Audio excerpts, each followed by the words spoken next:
Dear students, yours welcome in the class। बच्चों, मैंने बताया था कि 2 क्लासेस आपकी हो चुकी हैं एक गर्ल विद ए बास्केट में, और पूरे लेसन की हिंदी आपको मैं पढ़ा चुका हूँ। आज के लिए मैंने बताया था कि इस पार्ट के थर्ड और फोर्थ पार्ट में मैं थर्ड पार्ट में एक्सप्लेनेशन कौन से इम्पोर्टेंट हैं इस पार्ट के, और फोर्थ पार्ट में इस लेसन से रिलेटेड कौन से क्वेश्चंस इम्पोर्टेंट हैं, शॉर्ट आंसर टाइप क्वेश्चंस जो इस साल के लिए इम्पोर्टेंट हैं 2021 की परीक्षा के लिए। ये सब मैं आज डिस्कस करूँगा। इसकी ये सभी सॉफ्ट कॉपी भी आपको भेज रहा हूँ और इनकी हिंदी भी मैं ऑनलाइन तो मैं पढ़ा रहा हूँ। इसको अपनी कॉपी पर आप लिखेंगे। यही आपका होमवर्क होगा इस लेसन से रिलेटेड। इसमें 3 चीज़ें हैं। एक्सप्लेनेशंस हैं जो कि इम्पॉर्टेंट हैं, 4 एक्सप्लेनेशंस हैं, 13 शॉर्ट आंसर टाइप क्वेश्चंस हैं और कुछ फिल इन द ब्लैंक्स हैं वोकेबुलरी वर्क में। इसको अपनी कॉपी पर होमवर्क में करना है। तो बच्चों देखो, पहला जो ये पैराग्राफ है, दूसरे पैराग्राफ के अंतर्गत आता है। मैं हिंदी भी पढ़ाऊँगा और उसके बाद उसका कॉन्टेक्स्ट वगैरह, रेफरेंस वगैरह कैसे लिखते हैं, सारी चीज़ें बता रहा हूँ। पहला पैरा है, the platforms were packed with people. Writer कहता है कि जिस प्लेटफॉर्म पर मैं पहुँचता था वो प्लेटफॉर्म भरे हुए थे। सिख, मुस्लिम्स, हिंदूज, सोल्जर सिपाही, मर्चेंट्स व्यापारी, परिस्ट पादरी, पोर्टर्स कूली, बैगर्स भिखारी, होकर्स फेरी वाले। Almost everyone was barefoot and dressed in loose white garments. लगभग उनमें से प्रत्येक नंगे पाँव था और सफ़ेद रंग के ढीले ढाले वस्त्र पहने हुए था। I would ask at least 3 people. मैंने लगभग 3 लोगों से बात की। Before I could find one who spoke English. तब मुझे एक व्यक्ति ऐसा मिला जो अंग्रेजी बोल सकता था। We would talk world affairs. हमने संसार के मामलों के बारे में बात की। And every major topic the news of the day produced. और उस प्रत्येक महत्वपूर्ण विषय पर, उन सभी समाचारों पर जो कि उस दिन प्रकाशित हुए थे, उन पर बात की। In this way I was trying to get a feel of the pulse of the nation. इस प्रकार मैं राष्ट्र की नब्ज़ को टटोलने की कोशिश कर रहा था, अर्थात भारत के बारे में प्रत्येक जानकारी लेना चाह रहा था, लोगों की भावनाओं को जानना चाह रहा था। Checking opinion against official attitudes and reports. सरकारी सूचनाओं और दृष्टिकोण के प्रति उनकी कैसी भावनाएं हैं, इसकी जांच कर रहा था, चेकिंग कर रहा था। ये पूरा हिंदी है इसका। अब जब हम एक्सप्लेनेशन करेंगे तो सबसे पहले स्टेप बाय स्टेप समझ लीजिएगा। सबसे पहला हमारा हेडिंग होगा पॉइंट्स आउट। पॉइंट्स आउट बच्चों, जिस प्रकार से आप हिंदी की भी एक्सप्लेनेशन करते हैं और उसमें पहले संकेत डालते हैं, और संकेत के अंतर्गत जिस भी पैराग्राफ का या जिस भी काव्य के अंतर्गत आपने कोई भी एक्सप्लेनेशन करना है, उसका फर्स्ट वर्ड देते हैं और डैश डैश डैश करके उसका लास्ट वर्ड देते हैं, जिससे इंडिकेट हो जाता है कि हम अमुक पैरे का एक्सप्लेनेशन करने जा रहे हैं। उसके बाद रेफरेंस आएगा। रेफरेंस में लिखते हैं this extract has been extracted. This line have been taken हमें यूज़ नहीं करना है, थोड़ा सा इम्पल्सिव वर्ड यूज़ करने हैं। और इसमें लिखेंगे एक्सट्रैक्ट। एक्सट्रैक्ट शब्द का अर्थ बच्चों अवतरण होता है, और एक्सट्रैक्टेड अवतरित किया गया है, चूँकि एक्सट्रैक्ट वर्ब भी है। This extract has been extracted from the lesson a girl with a basket. यह अवतरण जो कि a girl with a basket नामक पाठ से अवतरित किया गया है। Coming from the pen of W.C. Douglas, the great prose writer of English literature, जो अंग्रेजी साहित्य के महान लेखक W.C. डगलस की कलम से लिखा गया है। एक बार में हम ऐसे बोल सकते हैं, अंग्रेजी साहित्य के गद्य लेखक W.C. डगलस की कलम से लिखे गए ए गर्ल विद ए बास्केट नामक पाठ से यह अवतरित किया गया है। अब देखिए, मैंने ये नीचे लिखा है, नोट लिखा है। इस नोट में आप देख रहे हैं रेफरेंस एंड स्पेशल नोट लिखा है, और मैंने लिखा will be use same in all the explanations of this lesson. इस पार्ट के जितने भी एक्सप्लेनेशंस होंगे उन सभी में ये दो चीज़ें सेम होंगी, रेफरेंस भी और जो एक्सप्लेनेशंस के बाद में स्पेशल नोट देते हैं। बच्चों, जिस प्रकार से आप हिंदी में भी काव्य सौंदर्य लिखते हैं, साहित्यिक सौंदर्य लिखते हैं, ठीक वैसा ही इंग्लिश में भी स्पेशल नोट देते हैं या रिमार्क देते हैं या क्रिटिकल नोट देते हैं। आप अपना एक हेडलाइन चुन लीजिए, स्पेशल नोट हो गया, स्पेशल नोट हम लिखेंगे तो ये सेम ही होगा। इसको बार बार मैं रिपीट नहीं करूँगा एक्सप्लेनेशंस में। उसके बाद इसका कॉन्टेक्स्ट लिया। कॉन्टेक्स्ट प्रसंग को कहते हैं। इसमें हमें देना होता है किसके संदर्भ में राइटर ये आगे हमें कहने जा रहा है। तो निश्चित रूप से हम वही हवाला देंगे, क्योंकि राइटर कहाँ जा रहा था, राइटर कौन था। During his visit of India, भारत की अपनी यात्रा के दौरान, the writer travelled from new Delhi to Bareilly by train. लेखक ने नई दिल्ली से बरेली तक की यात्रा ट्रेन से की थी। And then by car to Ranikhet, और तब बरेली से रानीखेत की यात्रा कार से की थी। इन दिस लेसन, इस पार्ट में, he describes his journey and experiences during this visit. अपनी यात्रा के बारे में वर्णन करता है, और यहाँ जब वो आया था अपनी इस विजिट के दौरान उसे क्या क्या अनुभव हुआ, ये सब वर्णन करता है। उसके बाद एक्सप्लेनेशन होगा। In these lines the writer W.C. Douglas talks about the wayside platform. इन पंक्तियों में W.C. डगलस, जो कि रास्ते में पड़ने वाले सभी प्लेटफॉर्म के बारे में बात करता है, and the people walking there, और उन लोगों के बारे में उसने बात की जो कि वहाँ टहल रहे थे। On the platforms there were people of all religions. Platform पर सभी धर्मों के लोग थे, एंड प्रोफेशंस, और सभी व्यवसाय के लोग थे। Generally they were barefooted and wearing loose white garments. सामान्य रूप से वे नंगे पाँव थे, सफ़ेद रंग के ढीले ढाले वस्त्र पहने हुए थे। He would ask at least 3 people. Writer ने लगभग 3 लोगों से बात की। Then he could find one who spoke English. तब उसे एक ऐसा व्यक्ति मिला जो अंग्रेजी बोल सकता था।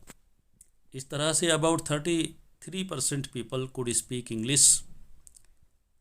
लगभग 33% लोग ट्विस्टेड इंग्लिश, टूटी फूटी इंग्लिश बोल सकते थे। The writer talked with them. लेखक ने उन सबसे बात की। On current and major topics. Current और जो मेजर टॉपिक्स थे, जो बड़े विषय थे, उन पर बात की। He was trying to know minutely about Indian people. इस प्रकार से बहुत ही बारीकी से, माइन्यूटली कहते हैं बारीकी से, वे भारत के लोगों के बारे में जानने की कोशिश कर रहा था। इन डूइंग सो, ऐसा करके, he wanted to know their feelings. वह उनकी भावनाओं को जानना चाहता था। The real purpose of the writer was to know the feelings and reactions of Indian people. लेखक का वास्तविक उद्देश्य लोगों की भावनाओं को और उनकी प्रतिक्रिया को जानना था। He was trying to check the policies and reports in the light of the actual condition in India. और वह ये भी चेक कर रहा था, इसकी भी जांच कर रहा था कि जो भारत सरकार की पॉलिसी हैं, नीतियां हैं, रिपोर्ट, सूचनाएं हैं, वो क्या है, और उनके आधार पर भारत में एक्चुअल कंडीशन अर्थात वास्तविक हालात क्या हैं, ये सब जानने की कोशिश कर रहा था। बच्चों, उसके बाद स्पेशल नोट लिखते हैं। स्पेशल नोट के अंतर्गत ये 3 लाइनें तो निश्चित रूप से लिखी जानी चाहिए। फर्स्ट लाइन होती है, the language of these lines are clear, simple and impulsive. Impulsive का अर्थ होता है प्रभावशाली या प्रभावपूर्ण। इन पंक्तियों की भाषा क्लियर स्पष्ट है, सिंपल सरल है, एंड इम्पल्सिव और प्रभावपूर्ण है। दूसरा, the language and the style of writing, भाषा और लिखने की भाषा शैली आर आल्सो क्वाइट एफोरिस्टिक, बिल्कुल उच्च कोटि की है। एफोरिस्टिक का मतलब उच्च कोटि की होता है। तीसरा, यूसेज ऑफ वर्ड्स, शब्दों का प्रयोग, इडियम्स मुहावरों का प्रयोग, एंड फ्रेजेस लोकोक्तियों का प्रयोग आर एप्रोप्रिएट। एप्रोप्रिएट का मीनिंग उचित होता है, उचित है, एंड ईजी और बहुत ही सरल है। इसी के साथ ये एक्सप्लेनेशन पूरा होता है। आगे हम किसी भी एक्सप्लेनेशन में रेफरेंस और स्पेशल नोट नहीं देंगे, चूँकि वो लगभग सेम रहेंगे। दूसरा होता है, I was a prisoner completely surrounded unable to move. ये भी पढ़ाया गया पैरा। वो कहता है कि जब बच्चों ने मुझे चारों तरफ से घेर लिया, I was a prisoner completely surrounded unable to move, मैं एक कैदी की तरह से चारों तरफ से घिरा खड़ा था। अनएबल टू मूव, हिलने में भी असमर्थ था। The most diligent aggressive vendor was a beautiful girl. Diligent बच्चों परिश्रमी को कहते हैं, एग्रेसिव आक्रामक रूप से, वेंडर बेचने वाली। उनके बीच में एक बहुत ही परिश्रमी आक्रामक रूप से बढ़ चढ़कर अपने सामान को बेचने वाली was a beautiful girl of 9 वर्ष की एक बहुत ही सुंदर बच्ची थी।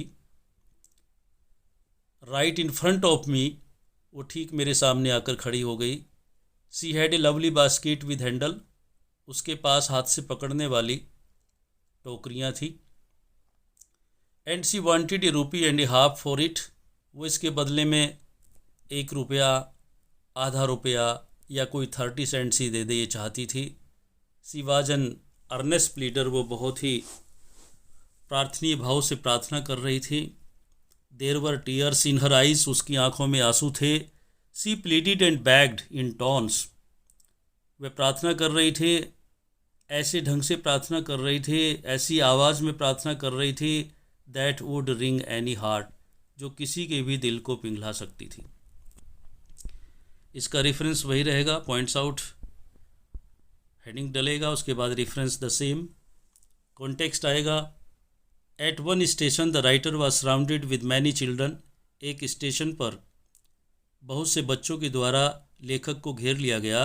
सेलिंग बास्केट्स एंड फैंस, जो पंखे बेच रहे थे, टोकरियाँ बेच रहे थे। दीज वर रेफ्यूजी चिल्ड्रन, ये शरणार्थी बच्चे थे। The writer liked these baskets very much, लेखक को ये टोकरियाँ बहुत पसंद आई। He bought a tiny basket, उसने एक छोटी सी टोकरी। ए फ्रूट बास्केट, फलों की टोकरी। एक waste paper basket, sewing basket, सिलाई की टोकरी। एंड फ्यू फैंस, और कुछ पंखे खरीदे। एक्सप्लेनेशन में, at one of the stations, एक स्टेशन पर many children surrounded the writer, बहुत से बच्चों ने लेखक को चारों तरफ से घेर लिया। They were selling baskets and fans, वो पंखे और टोकरियाँ बेच रहे थे। द राइटर फेल्ट, लेखक को महसूस हुआ, as if he were a prisoner, जैसे कि वो एक कैदी की तरह था। ही कुड नॉट मूव, वे हिल नहीं सकता था। Because every child was pressing him to purchase his basket, क्योंकि प्रत्येक बच्चा उस पर दबाव बना रहा था कि वह उसकी टोकरी खरीद ले। Among the children there was a beautiful girl of 9 years, उनके बीच में 9 वर्ष की एक छोटी लड़की थी। सी हैड ए ब्यूटीफुल बास्केट, उसके पास सुंदर टोकरी थी। And demanded A rupee and a half for it, और अबाउट 30 cents। वह इसके बदले में 1 रुपया या हाफ रुपया या 30 सेंट्स चाहती थी। शी वॉज वेरी सिंसियर, वो बहुत ही अच्छी थी, बट लुक्ड वेरी मिजरेबल, लेकिन देखने में बहुत ही दुखी दिखाई दे रही थी। मिजरेबल को दुखी कहते हैं, दयनीय। Everybody would have felt pity on her, प्रत्येक व्यक्ति उस पर दया कर सकता था। She was requesting the writer in such a manner, वह लेखक से इस प्रकार से प्रार्थना कर रही थी, ऐसे ढंग से प्रार्थना कर रही थी, that the writer decided to purchase her basket, कि लेखक ने उसकी टोकरी को खरीदने का निश्चय कर लिया। उसके बाद तीसरा एक्सप्लेनेशन आता है, माई आर्म्स वर फुल, मेरे हाथ भरे हुए थे। आई हैड नो रूम, मेरे पास कोई जगह खाली नहीं थी। लेट अलोंग एनी नीड, ना ही अब मुझे कोई टोकरी की आवश्यकता थी। फॉर अनदर बास्केट, दूसरी टोकरी की। Balancing my basket and fans on my left arm, अपनी बाई भुजा में अपनी टोकरियाँ और पंखों को संभालते हुए, I wrist into my right coat pocket, मैंने अपना हाथ अपने कोट की दाई पॉकेट में डाला।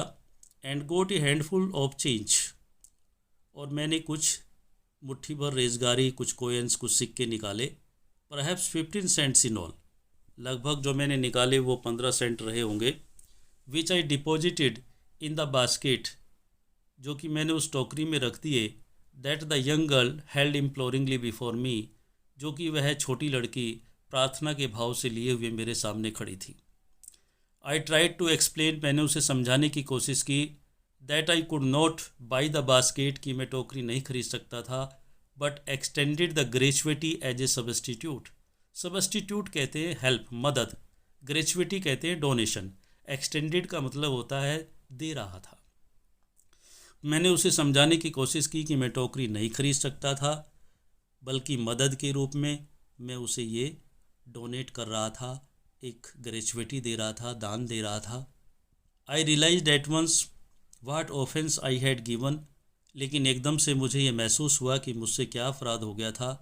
This child of 9 dressed in rags, ये 9 वर्ष की लड़की जो फटे हाल कपड़े पहने हुए थी, on the edge of starvation, भुखमरी के कगार पर थी। रेज्ड हर चिन, उसने अपनी ठोड़ी, अपना मुंह ऊपर उठाया। रिस्ट इनटू द बास्केट, अपना हाथ अपनी बास्केट में डाला। And with all the pride and graciousness of A lady, और एक महिला के गर्व और आत्म स्वाभिमान के साथ, handed the money back to me, मेरा धन मुझे वापस लौटा दिया। बच्चों, इसका कॉन्टेक्स्ट है, at one station the writer was surrounded by many little children who were selling hand woven baskets and fans. एक स्टेशन पर राइटर को उन छोटे छोटे बच्चों के द्वारा चारों तरफ से घेर लिया गया, जो टोकरियाँ और पंखे हाथ से बने हुए बेच रहे थे। दीज वर रेफ्यूजी चिल्ड्रन, ये शरणार्थी बच्चे थे। He bought a tiny basket, a fruit basket, a waste paper basket, a lovely swimming basket and a few fans, ये सारी चीज़ें उसने खरीद ली। हिज हैंड्स वर फिल्ड, उसके हाथ भर गए। Just then a beautiful girl of 9 came, ठीक तभी 9 वर्ष की एक सुंदर बालिका उसके पास आई। एंड स्टूड बिफोर हिम, उसके सामने आकर खड़ी हो गई। She had a lovely basket and wanted a rupee and a half for it, about 30 cents, और उसने उसे टोकरी खरीदने के लिए कहा। वो उस टोकरी के बदले में 1 रुपया, आधा रुपया या 30 सेंट्स चाहती थी। She begged the author to buy it, उसने लेखक से खरीदने के लिए प्रार्थना की। इसका एक्सप्लेनेशन देखिए, the writer did not want to buy any more basket, लेखक कोई दूसरी टोकरी नहीं खरीद सकता था। As his hands were already full, क्योंकि उसके हाथ पहले से ही भर गए थे। In order to get rid of the girl, उस लड़की से छुटकारा पाने के लिए, he took out a handful of change, उसने मुट्ठी पर रेजगारी निकाली। And dropped into the basket of the girl as a gratuity, एक दान के रूप में उस लड़की की टोकरी में गिरा दी। He tried to convince the girl, उसने उस लड़की को समझाने की कोशिश की, that he could not buy any more basket, कि अब वह कोई दूसरी टोकरी नहीं खरीद सकता था, but the writer soon realised, लेकिन जल्दी ही लेखक ने महसूस किया that he had done a great offence, कि उससे एक बहुत बड़ा अपराध हो गया था. The girl had a great sense of self respect. वह लड़की बहुत ही आत्मस्वाभिमानी थी. She took it as an insult. उसने इसमें अपनी इंसल्ट महसूस की, अपमान महसूस किया. She did not take the money as gift. वह उस उपहार स्वरूप या दान स्वरूप धन को लेना नहीं चाहती थी. She was poor and dressed in rags. वह गरीब थी, फटे हाल कपड़े पहने हुए थी. She was on the point of starvation. भुखमरी के कगार पर थी. Despite her poverty. अपनी गरीबी, अपनी निर्धनता से घृणा करते हुए she kept up her dignity. उसने अपने सम्मान को जिंदा रखा. And return to the money to the writer. और राइटर का धन उसको वापस लौटा दिया. The girl told him. लड़की ने उससे ये भी कहा that she was not a common beggar, कि वो एक आम भिखारी नहीं है. If he wants to give that gratuity. यदि राइटर उसे वो दान देना चाहता है, वो ग्रेचुइटी देना चाहता है, उसकी मदद करना चाहता है, ही परचेज हर बास्केट. तो पहले वो उसकी टोकरी खरीदे. चौथा एक्सप्लेनेशन बिल्कुल लास्ट में है. इस पार्ट का लास्ट पैरा है, बहुत ही इंपॉर्टेंट है, आता रहता है एग्ज़ाम में. The people I saw in India, those in the village as well as those in high office.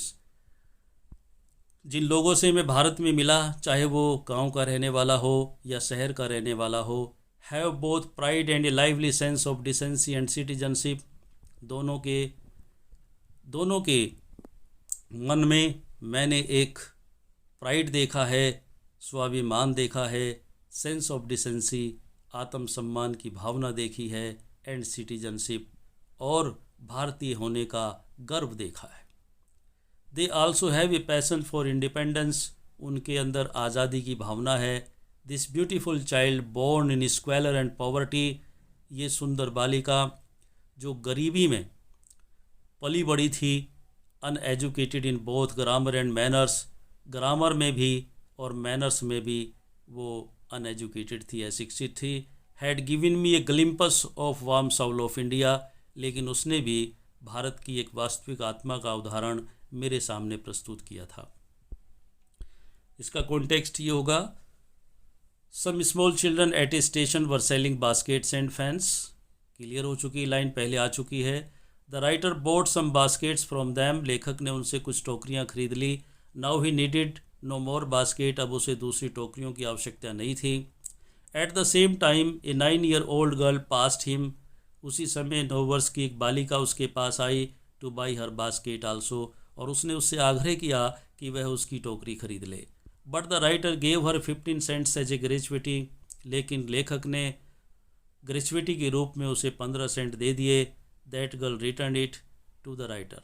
लड़की ने उस अमाउंट को वापस लौटा दिया. The writer was much impressed by her grace and dignity.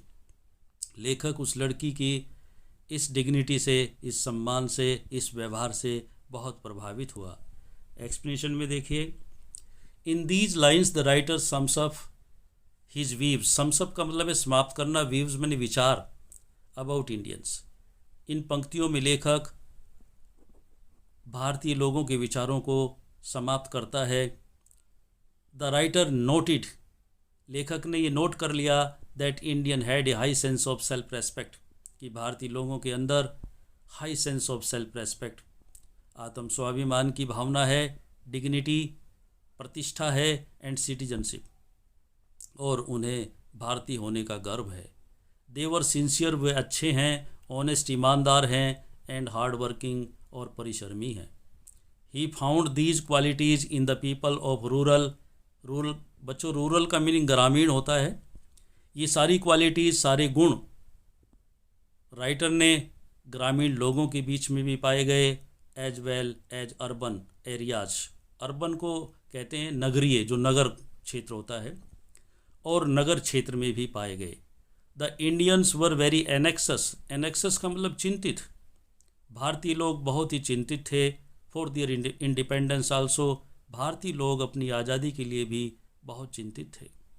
Even the poor people were honest. यहाँ तक कि भारत में रहने वाला गरीब आदमी भी ईमानदार था।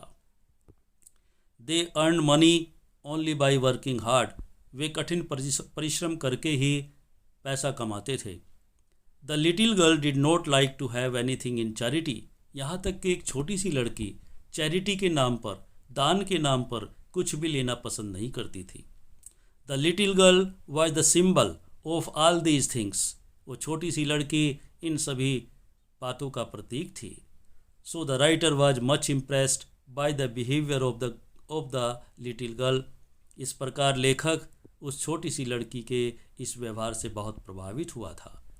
बच्चों, ये चारों एक्सप्लेनेशन करनी है और उसके बाद ये शॉर्ट आंसर टाइप क्वेश्चन है, देखते चले जाएं। क्वेश्चन नंबर 1 है 30 वर्ड्स का आंसर हमें देना होता है और इस बुक से प्रोज से केवल शॉर्ट आंसर टाइप ही क्वेश्चन आएंगे और लॉन्ग नहीं आएंगे। क्वेश्चन नंबर 1 है where was the writer going, लेखक कहाँ जा रहा था। From where did he start, उसने कहाँ से अपनी यात्रा शुरू की थी। हाउ डिड ही ट्रैवल, और कैसे यात्रा की थी। The writer was going from new Delhi to Ranikhet, लेखक नई दिल्ली से रानीखेत जा रहा था। A hill station on the Himalayas, जो कि हिमालय पर एक हिल स्टेशन है। He travelled up to Bareilly by train, उसने बरेली तक ट्रेन से यात्रा की थी। And then by car to Ranikhet, और उसके बाद बरेली से रानीखेत कार से गया था। क्वेश्चन नंबर 2 है give a brief description of the train W.C. Douglas was travelling by, उस ट्रेन का वर्णन कीजिए जिसमें कि W.C. डगलस ने यात्रा की थी। The train by which W.C. Douglas was travelling, वो गाड़ी जिसमें W.C. डगलस यात्रा कर रहा था, वाज ए स्लो, धीमे धीमे चल रही थी। स्लो मूविंग ट्रेन, धीमे धीमे चलने वाली गाड़ी थी।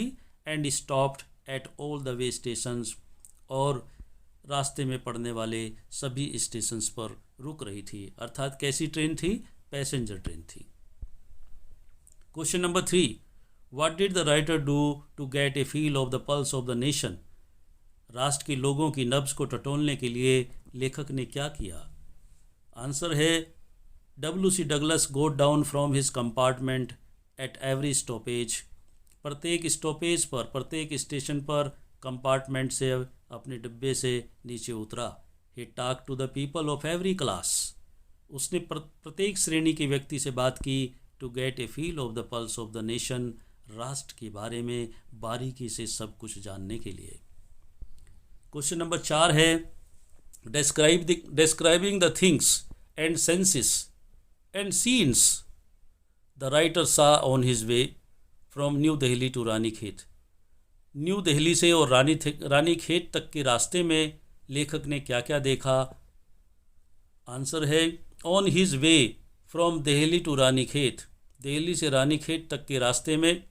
The writer saw platforms overcrowded with the people, लेखक ने देखा सारे प्लेटफॉर्म्स लोगों से, भीड़ से युक्त थे, सभी प्रकार के उसमें लोग थे। ऑल कास्ट एंड ट्रेड्स, सभी जातियों के और सभी प्रोफेशंस के, व्यवसाय के लोग थे। The rich plains of Ganga, Ganga के हरे भरे मैदान देखे। डीप थिक फॉरेस्ट, गहरे घने जंगल देखे। विद वाइल्ड एनिमल्स, जंगली जानवर देखे। And house is made of mud walls, और गांव के घर जो कि मिट्टी के बने हुए थे, उन घरों को देखा। Question number 5 what disturbed the continuity of the writer's conversation at one of the stations, एक स्टेशन पर लेखक लगातार जब बात करता जा रहा था, वार्तालाप कर रहा था, तो उसकी बात को बीच में ही काट दिया गया। आंसर है at one of the stations, एक स्टेशन पर एक ग्रुप ऑफ यंग चिल्ड्रन, शरणार्थी बच्चों के एक ग्रुप ने उसे चारों तरफ से घेर लिया। Who were selling handmade basket, जो हाथ से बनी हुई टोकरी एंड फैंस और पंखे बेच रहे थे। Disturb the continuity of the writer's conversation, writer जो कन्वर्सेशन कर रहा था उसकी कंटिन्यूटी, उसकी निरंतरता इससे डिस्टर्ब हुई, अर्थात उसकी बात को बीच में ही उन बच्चों के द्वारा काट दिया गया, अर्थात उसका ध्यान भंग कर दिया गया। Question number 6, who were the children selling baskets, ये कौन बच्चे थे जो टोकरियाँ बेच रहे थे। What information does the writer give you about them, इनके बारे में लेखक तुम्हें क्या सूचना देता है। The children selling basket were refugee children, ये बच्चे जो टोकरियाँ बेच रहे थे शरणार्थी बच्चे थे। They were the sons and daughters of the people, ये उन लोगों के बेटे बेटियां थी। Who were compelled to run away from Pakistan at the time of partition, जो विभाजन के समय पाकिस्तान से भारत आने के लिए विवश हो गए थे। Question number 7, what was the pitiable condition of the refugees, शरणार्थियों की दयनीय हालत क्या थी। What were they doing for a living, वे जीविका के लिए क्या कर रहे थे। The condition of refugee was very pitiable, pitiable दयनीय दुखद, शरणार्थी लोगों की हालत बहुत ही दयनीय थी। फॉर ए लाइविंग, जीविका के लिए। They were making simple articles, वे साधारण प्रकार के आर्टिकल बना रहे थे। And selling them in the market, और बाजार में उनको बेच रहे थे। 8वां क्वेश्चन है, what is an average annual income of an agricultural family as given by W.C. Douglas, W.C. Douglas के द्वारा एक कृषि परिवार की वार्षिक आय क्या निर्धारित की गई है। According to William C Douglas के द्वारा the average annual income of an agricultural family, एक कृषि परिवार की वार्षिक आय वाज नॉट मोर देन $100, $100 से अधिक नहीं होती। Question number 9, why did the refugee children descend like lobsters on the writer. Why did refugee children descend का मतलब चारों तरफ से घेर लेना। लेखक को बच्चों ने टिड्डी दल की तरह चारों तरफ से क्यों घेर लिया। लॉबस्टर्स कहते हैं टिड्डी दल को। द रेफ्यूजी चिल्ड्रन थॉट, शरणार्थी बच्चों ने सोचा, that the writer was a rich man, कि लेखक एक धनी आदमी था। He would buy articles of many children, उसने बहुत से बच्चों से आर्टिकल खरीदे। So they descended on him like lobsters, इसलिए सभी बच्चों ने टिड्डी दल की तरह उसे चारों तरफ से घेर लिया था।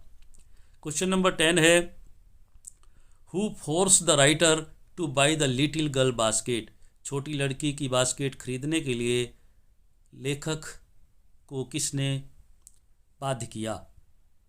आंसर है, the little girl return the gratuity given by the writer, छोटी लड़की ने राइटर के द्वारा दी गई मदद, वो पैसा उसे वापस लौटा दिया। So he was forced to buy her basket, इसलिए वह उसकी टोकरी खरीदने के लिए बाध्य हो गया। क्वेश्चन नंबर 11 है, why did millions of people leave Pakistan for India, Pakistan से 90 लाख लोगों ने, लाखों लोगों ने भारत पाकिस्तान क्यों छोड़ा था और भारत में क्यों आए थे। What misery did partition between India and Pakistan cause to the people, Bharat और पाकिस्तान के बंटवारे के समय क्या दयनीय हालत थे। आंसर है, eight the time of partition, विभाजन के समय millions of people left Pakistan, लाखों लोगों ने पाकिस्तान को छोड़ा था। फॉर इंडिया, और भारत में आए थे। Due to fear of religious fanaticism, धार्मिक कट्टरता के डर के कारण। They became homeless and penniless, वे घरहीन हो गए थे और धनहीन हो गए थे। Question number 12, why did the writer fall in love with India, राइटर को भारत से प्यार क्यों हो गया। आंसर है, द राइटर फाउंड, लेखक ने पाया या देखा, that the people of India were proud, कि भारत के लोग बहुत ही आत्मस्वाभिमानी थे। And gracious even in poverty, और यहाँ तक कि गरीबी में भी बहुत ईमानदार थे। This was the reason he loved India, यही वो कारण था वह भारत से प्यार करने लगा था। क्वेश्चन नंबर 13 है, what did the writer think about the people of India, Bharat के लोगों के बारे में लेखक ने क्या सोचा। या ये क्वेश्चन 2-3 तरह से आ सकता है। इसका आंसर है, द राइटर थॉट, लेखक ने सोचा, that the people of India, कि भारत के लोग were self respecting and very gentle, बहुत ही आत्मस्वाभिमानी थे और बहुत ही सज्जन थे। They preferred starvation to begging, भीख मांगने की अपेक्षा वे भूख से मरना पसंद करते थे। बच्चों, ये 13 क्वेश्चंस हैं और उसके बाद वोकेबुलरी वर्क है। ये मैं बहुत ही संक्षेप में बता रहा हूँ। फर्स्ट में क्या आएगा आप इसको खुद भी देखेंगे। फर्स्ट में आएगा एक फिल इन द ब्लैंक से जो कि भरना होता है। मान लीजिए मैं सेंटेंस को पूरा करता हूँ। I would ask at least 3 people before I could find one who. और उसके बाद इसमें इंग्लिश है, इंग्लिश है और इंग्लिश में क्या आएगा, हु और इंग्लिश के बीच में स्पोक आएगा, सी करेक्ट है। उसके बाद नंबर 2 में इन दिस वे वाले में I was trying to get a feel of the pulse of the nation checking opinion officials attitudes and reports, इसमें अगेंस्ट आएगा, डी सही है। उसके बाद थर्ड में that day the pumpkin vines that grew over them were in bloom, इसमें trailing आएगा, A सही है। और चौथे में at one station my routine of talking with the people was interrupted, B आएगा। 9 million people left Pakistan and came to India driven by the fear of religious fanaticism, C आएगा। और छठे में I an American was doubtless आएगा, A सही है। She pleaded and begged in tones that would ring, A सही है। और आठवें में बैलेंसिंग आएगा, सी सही है। और नौवें में इम्प्लोरिंगली मीन्स अर्नेस्टली, बी आएगा। और 10वें में डेस्ट आएगा, सी पार्ट सही है। और 11वें में रेफ्यूजीज आएगा, शरणार्थी, ए सही है। और 12वें में it was a friendly porter, friendly, C आएगा। और 13वें में द मोस्ट डिलीजेंट, परिश्रमी होता है, इसका मीनिंग बी आएगा। और 14 नंबर पर लॉक्स्टस आएगा। और 15 में the average unskilled labourer, unskilled आएगा, ए पार्ट सही है। और 16वें में I realised at once what offence, और इनके आंसर मैंने नीचे दे दिए हैं। बच्चों, इसी के साथ तुम्हारा एक girl with a basket lesson complete हुआ। इसको बार बार तुम अपनी ये YouTube पर देख सकते हो, कई बार पढ़ सकते हो, जब भी कोई चीज़ भूल जाओ तो दोबारा देख सकते हो। इसके लिए तुम इसको सब्सक्राइब कर लोगे इस चैनल को, और इसमें जो बेल आइकन है उसको भी प्रेस कर दोगे, जो आगे ग्रामर में जितना भी मैं पढ़ाऊँगा और जो भी तुम्हारे लिए ये तैयार करूँगा मैटर, वो तुम्हारे पास आता रहेगा। Thank you very much.